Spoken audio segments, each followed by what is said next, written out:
Next, Ankur Kalita. Tabakan na haikom hoise. Person. Haikom hoise. Person tabakan na haikom hoise. 6 power karna haikom hoise. 82%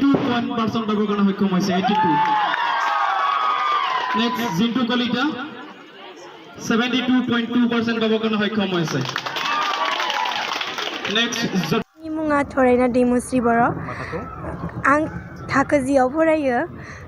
दिनै second year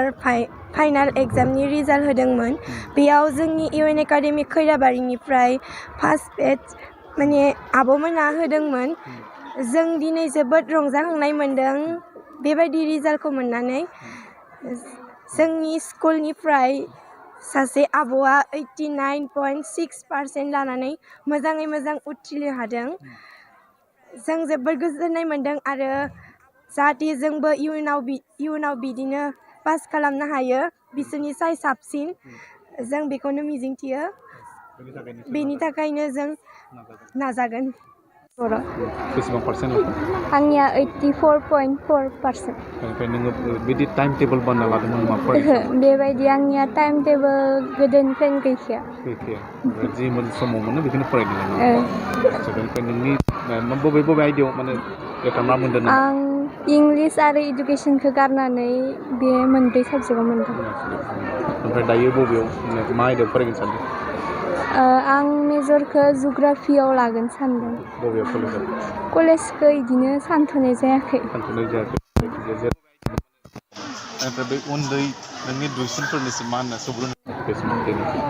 आं उन्दैफोरनिसिम बेखौनो बुंनो सानोदि जिबायदि सोलिलांदो बिदिनो सोलि खिन्थु मोजाङै सोलि बांसिन नुयो दिनै जोङो माने दायो स्कुटि नङाब्ला बाइक नङाब्ला कलेजफ्राव फैया लाथारनांगौ नामा आं स्कुटि आरो बेफोरबायदि गारि माने लाथारनांगौ होननानै साना मानोना जों गासैजोंबो फैनो हायो मात्र सोलोंथाइखौल'सो लानो हानांगोन मोजाङै दिनै जिहेतु रिजाल्ट मोनबाय गासिबो 89 जौखोन्दो लाना पास माने उथ्रिसार जाबाय गोसोखौ माबायदि नाङो गिबियावनो खुलुमबाय आरो बरायनानै लाग्रोबाय दिनै जिहेतु रिजाल्टखौ मोनबाय ओमफ्रायो पार्सेन्टेजआ 90 नङा 89.6 स' माने सेटिसफेक्सन गैया अब्लाबो अके होननाय बायदि जासिगोन टाइम टेबल होननाय गैयानोमोन माने बुंनो थाङोब्ला मालाबा इखिनि लेसनखौ फरायगोन बा इखिनि एन्सारखौ आं माबा बुजिनो नाजागोन बिदिसो फरायोमोन आरो दा दिनै बिनि सोरखौ साबायखर बावनो नागिरदों साबायखरथ' माने आं इनभारमेन्ट आंनि सोरगिदिं जाय दं आं मेगन फिदिंनानै जायखौ नुयो बिसोरखौनो आं साबायखर होनो सानगोन बेनिफ्राय बांसिननिफ्राय फोरोंगुरुफ्रा माबायदिहाय फोरोंनाय समाव माबायदि लादों फोरोंगुरुफोराबो माने जोबोर सिनसियारलि जोंखौ फोरोंदों माने जोंनो जिहेतु बे स्कुलनिफ्राय फार्स्ट बेच महरै माने जोंखौ एसे माबा खालामदों टिचारमोन बिथांमोना जेनेबा एसे रिसपन्सिबिलिटि थायो फार्स्ट बेच हिसाबै स' बेखायनो मोजां खालामनांगोन बिदि होननानै जोंखौ बुजायोमोन क्लासाव आरो बिदिनो बहुद बिदिनो खोथा ओंखारोना माखासे मोजांबो गाज्रिबो ओंखारो बेफोरखौ लानाबो जेनेबा बुजायोमोन आरो मोनबेसे आयदायाव लेटार मार्क लेटारा आंना टटेल जोंनाथ'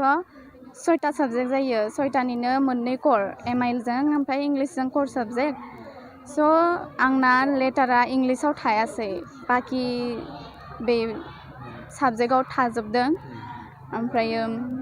बिदिनो जाय साबजेक्टआ आंनिया 4 साबजेक्ट बेयावबो लेटारानो दं खिन्थु इंलिसाव मोनासै बेखायनो मोनब्रै जाहैबाय टटेल मोनगोन होनना सानदोंमोन ने इंलिसाव आं बेसेबांखौनो होननानै आं आसा खालामखानायमोन ओमफ्राय इयुनाव मा जानो सिमां दं इयुनावथ' माने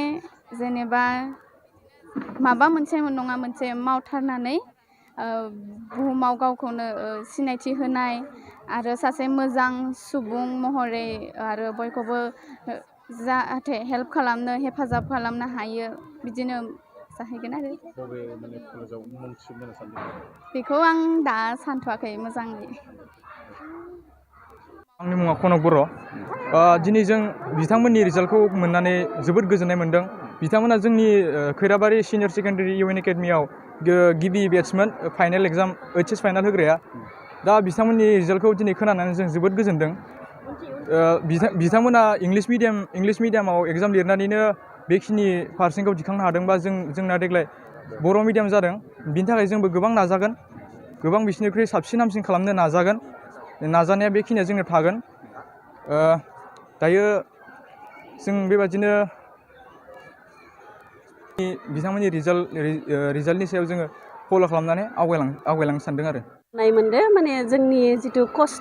खस्थ'नि फिथाइखौ मोननो हाबाय होननानै जों सानदों आरो बेबायदिनो जों बयबो फोरोंगिरि स्टाफआ गासैबो खस्थ' खालामदोंमोन आरो फरायसाफोराबो खस्थ' खालामदों थ' बे हिसाबैनो फिथाइखौ मोनदों आरो थ' बिसोरनि फारसे जोंनिफ्राय माने बोर सारस्रिनाय थाबाय आरो बे इउएन एकाडेमिनिफ्रायबो माखासे फरायसाफोरा बेयाव एपियार जादोंमोन बेसेबांसो पास खालामखो माबायदि मोनदों जोङो जोंनि फरायसालिखौ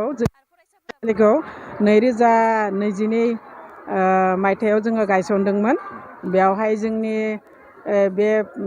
हाई सेकेन्डारि फार्स्ट इयाराव फार्स्टआवनो स्टुडेन्टआ एसे खममोन अनलि 22 जनल' जों मोननो हादोंमोन नाथाय बिनिनो सानैसो गुबुन आयदायाव फरायनो थाखाय ओंखारलांदों दा जोबथायाव बिथांमोना अनलि 18 स्टुडेन्ट फरायसाफोरा होदोंमोन दा बिनिनो गासैबो पास जादों होननानै बुंजायो जोंहा सानै स्टुडेन्ट बिथांमोना फरायसालियाव फैखायामोन नाथाय बिथांमोना गाज्रि खालामबाय दा आङो जोबोद गोजोननाय मोन्दों हाइस्ट पार्सेन्ट जोंहा मोननो हादोंदि 89% बिथाङा जोंनि फरायसालियावनो फरायनानै पास जादोंमोन मेट्रिकआवबो गोबां पार्सेन्ट लानानैनो हादोंमोन दा बेनिखायनो बिथाङा दिनैबो हाई सेकेन्डारिनि फाइनाल एग्जामाव 89% मोननो हादों आंनि जोबोद बाख्नायथावना खालामदों बिथाङा बेखिनियानो आरो फैबाय थानाय बेट्सआवबो दायो जिहेतु सेकेन्ड बेट्स फैगासिनो दङ बे फैबाय थानाय समफ्रावबो बिनिख्रुइ बांसिन माने मोजां रिजाल्ट खालामनो हागोन होनना सानो ने फैबाय थानाय दा सेकेन्ड बेचआवथ' जोंहा बेयावबो एसे स्टुडेन्ट खम बेयावबो 20 जों मोननो हादोंमोन नाथाय गुबुन फरायसालियाव बिदिनो गुबुन लाइननि फरायनो थाखाय बिथांमोना ओंखारलांनानै दिनै मात्र मा दोङो जोंनियाव 17 जन स्टुडेन्ट दङ दा जोंनि नैबे फार्स्ट इयारनि रिजाल्टखौ नायोबा जोंहा बेबायदिनो 89-90% जोंहा मोननो हादों स्टुडेन्ट मोना दा फैबाय थानाय नेक्स्ट इयारावबो जाहाथे 90 मोनगोन आं बेखौ आखा खालामो आरो बिथांमोनखौ मोनहोनो थाखाय जोङो नाजागोन जोंनि फोरोंगिरिफोराबो गोबां लेबार खालामगासिनो दङ एबा थांनायावबो गोबां लेबार खालामदोंमोन मानो होनबा गोबाङानो सेकेन्ड डिभिजन थार्ड डिभिजननि स्टुडेन्टसोमोन दा बिथांमोना गोबाङानो फार्स्ट डिभिजन मोननो हादों मानो डिस्टिंसन सासे स्टार सानै आरो बिनिफ्राय फार्स्ट डिभिजन 8 जन बेबायदि मोननो हादों फैबाय थानाय स्टुडेन्टफोरखौबो जोङो जाहाथे बेबायदि मोनहोनो थाखाय जोङो नाजागोन आरो मोनहोथारगोन जोङोथ' 2022 मायथाइयाव जेब्ला जोङो हाई सेकेन्डारि सेक्सनखौ गायसनदोंमोन बियो जोङो इंलिश मिडियामावनो फोरोंदोंमोन दा जाय स्टुडेन्ट बिथांमोना 89% मोननो हादों बिथां स्टुडेन्ट मोनहा इंलिश मिडियामावनो फरायनानै बेखिनिखौ मोननो हादों नाथाय फैबाय थानाय दा सेकेन्ड इयार स्टुडेन्ट मोना बर' मिडियामावहा लिरगोन एबा बर' मिडियाम लिरनानै मानो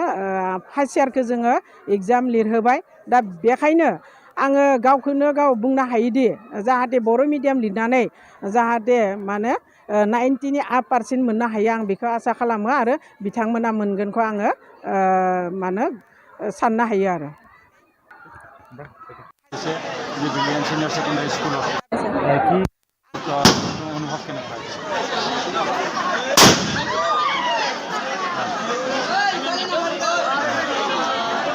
नाम तो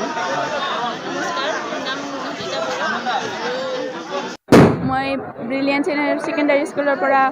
হাইষ্ট মাৰ্ক পোৱাৰ বাবে সুখী অনুভৱ কৰিছোঁ আৰু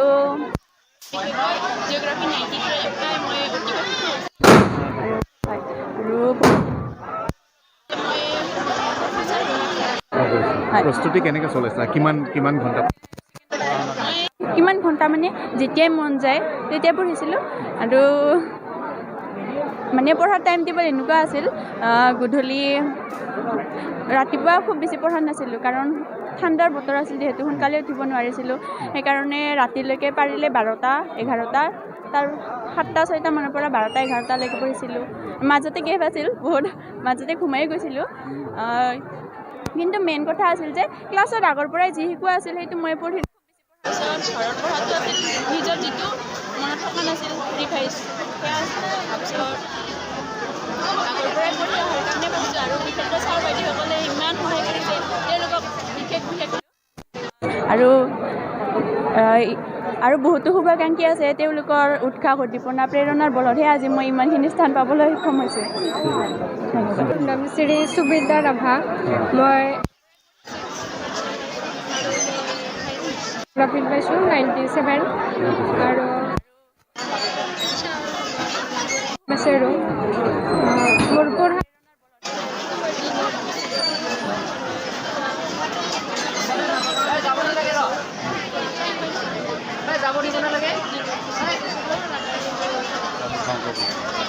ইয়াৰ বাহিৰে তোমাৰ হবি কি হ'ম বুলি হবি কি তোমাৰ অভিৰুচি কি কৰি ভাল পোৱা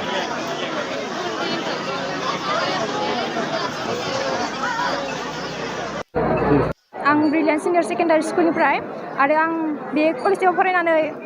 हायार सेकेन्डारि आनजादाव गासै 88.2 जौखोन्दो आवग्रिनो हादों आं गावनि पार्सेन्टेजखौ लानानै गोबां गोग्गानाय मोनो मानोना सार मेडाममोननि गोबां नाजाथाबनायनि गेजेरजों आं बिसिम सहैनो हादों आरो इयुनावबो जे आं आरोबाव बेबायदिनो मोजां रिजाल्ट खालामनो हागोन आं आसा खालामो मा जानो सिमां आं प्रफेसर जागोन सानो মই ব্ৰিলিয়েণ্ট চিনিয়ৰ ছেকেণ্ডেৰী পঢ়িছোঁ আৰু এইবাৰ হায়াৰ ছেকেণ্ডেৰী পৰীক্ষাত আপোনাৰ HS 86% পাবলৈ সক্ষম হৈছোঁ ভৱিষ্যতে কি হ'ব ভৱিষ্যতে এগৰাকী প্ৰশাসনিক বিষয়া হ'ব বিচাৰোঁ আৰু UPSC দি পিনে কেনেধৰণে পঢ়া শুনা কৰিছিলা সেনেকৈ মই বিশেষ নাছিল যেতিয়া মন যায় তেতিয়াই পঢ়িছিলোঁ ইমান সেনেকৈ ঘণ্টা হিচাপত চোৱা নাছিলোঁ যেতিয়া মন যায় তেতিয়াই পঢ়িছিলোঁ আৰু আমি নেক্সট যিকোনো পৰীক্ষা দিব তেওঁলোকক কি আৰু এইটোৱে ক'ম যে সকলোৱে যাতে ভালকৈ পঢ়ে নিজৰ লক্ষ্যত উপনীত হ'বৰ বাবে যিহেতু এদিন ডাঙৰ এগৰাকী ভাল ব্যক্তি হ'বৰ বাবে পঢ়িব লাগিবই কাৰণে তেওঁলোকে ভালকৈ পঢ়ে ভালকৈ দিয়ে সেইটোৱে আৰু বিশেষ সুন্দৰ ৰিজাল্ট হৈছে পৰিৱেশটো এটা উৎসৱমুখৰ হৈছে ছাত্ৰ ছাত্ৰী একদম যথেষ্টখিনি আমি মানে সুখী কাৰণ যিখিনি ৰিজাল্ট হ'ল আমাৰ এইটো অঞ্চলত ক'বলৈ গ'লে আমি খুব সুখী কাৰণ কিয় যে আমাৰ টোটেল এপিয়াৰিং আছিলে আমাৰ টোটেল কেণ্ডিডেট আছিলে 176 তাৰে 175 জনেই পাছ কৰিবলৈ সক্ষম হৈছে তাৰোপৰিও আমাৰ 122 জন ফাৰ্ষ্ট ডিভিজন পাবলৈ সক্ষম হৈছে ফাৰ্ষ্ট ডিভিজন পোৱাৰ ক্ষেত্ৰতো টোটেল আমাৰ ওদালগুৰি ডিষ্ট্ৰিক্টৰ ভিতৰতেই টপ ফাৰ্ষ্ট ডিভিজনৰ সংখ্যা আৰু তাৰোপৰি যদি আমি ক'বলৈ যাওঁ যে আমাৰ ইয়াতে ডিষ্টিংশ্যন কিমান আছিলে ছয়জন আছিলে ষ্টাৰ পাইছে আমাৰ 36 জন ফাৰ্ষ্ট ডিভিজন 122 ছেকেণ্ড ডিভিজন আছে 49 আৰু থাৰ্ড ডিভিজন পাইছে মাত্ৰ 4জন তাৰোপৰি এজনী ছাত্ৰী